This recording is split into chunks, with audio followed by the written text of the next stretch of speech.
15 years after Dr. King's death, President Ronald Reagan signed a bill into law making the third Monday of January a national holiday celebrating the birth and the life of Dr. Martin Luther King Jr.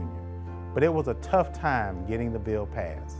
First, a bill had to be introduced by a member of the House of Representatives. The Speaker of the House assigned the bill to a committee where the bill was discussed in detail. Meetings were held where supporters and opposers could discuss their positions. The committee then agreed that the bill should be sent to a vote. The Rules Committee scheduled a debate on the issue. The House of Representatives then voted on the bill. It passed the House with a vote of 338 to 90. Then it was sent to the Senate. Again, the issue of the King holiday had to pass through the committees and public hearings before a final vote was taken. There were many who opposed the idea of holiday for Dr. King. America had only honored 2 individuals with national holidays, George Washington and Christopher Columbus. Many felt that there were other Americans that deserved a national holiday, such as Abraham Lincoln and John F. Kennedy. One barrier to the confirmation was the senator from Georgia who had denounced Dr. King as a communist. Others feared the King holiday was meant as a way to make up to African Americans for slavery. Others feared the cost of the holiday, with the extra overtime paid to federal workers who had to work on the holiday, as well as millions to those federal employees who were paid for the day. Senator Bob Dole pointed out to those critics, "I suggest they hurry back to their pocket calculators and estimate the cost of 300 years of slavery, followed by a century or more of economic, political, and social exclusion and discrimination." It took many years for Congress to decide to celebrate the holiday. In the years leading up to the official decree, many African Americans celebrated the birthday themselves, with a few states declaring King's birthday a state holiday.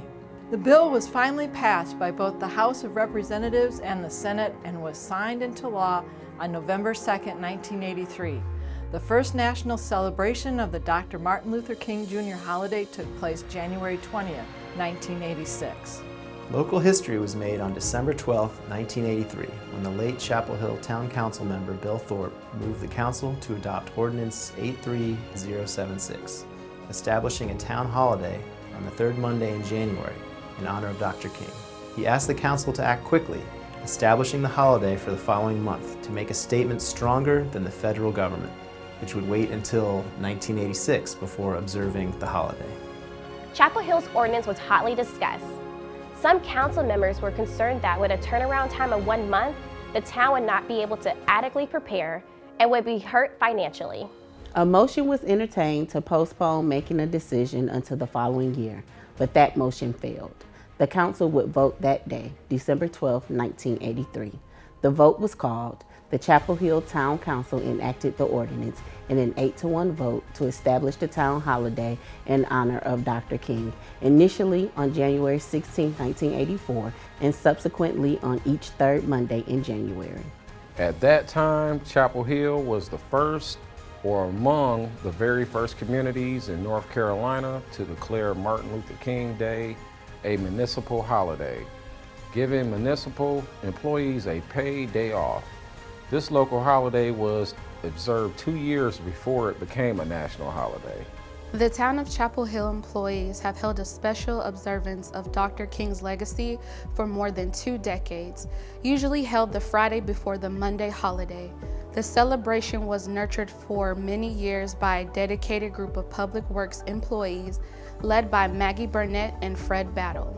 At the urging of Town Manager Roger Stansel, the celebration expanded in 2012 to include employees of all town departments. Each year, an employee committee plans activities to recognize Dr. King's guiding principles of nonviolence, brotherhood, justice, morality, and action. There has been a poetry contest, reading circles, an employee choir, and community improvement projects, a dramatization of the incident that started the civil rights movement. Rosa Parks' refusal to give up her seat on the bus has been performed by Chapel Hill Transit employees during this employee celebration. Thank you to all employees for their participation. In the words of our former mayor, Howard Lee, this has to be more than just a day of celebration. This has to be a day of renewed dedication.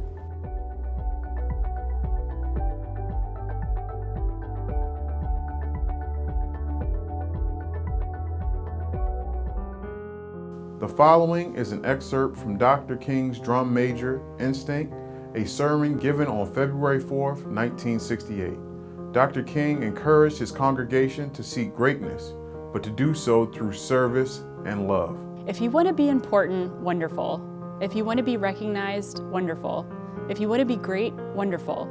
But recognize that he who is greatest among you shall be your servant. That's a new definition of greatness. And this morning, the thing that I like about it, by giving that definition of greatness, it means that everybody can be great, because everybody can serve. Amen? You don't have to have a college degree to serve. You don't have to make your subject and your verb agree to serve. You don't have to know about Plato or Aristotle to serve. You don't have to know Einstein's theory of relativity to serve. You don't have to know the second theory in thermodynamics and physics to serve. You only need a heart full of grace, a soul generated by love, and you can be that servant.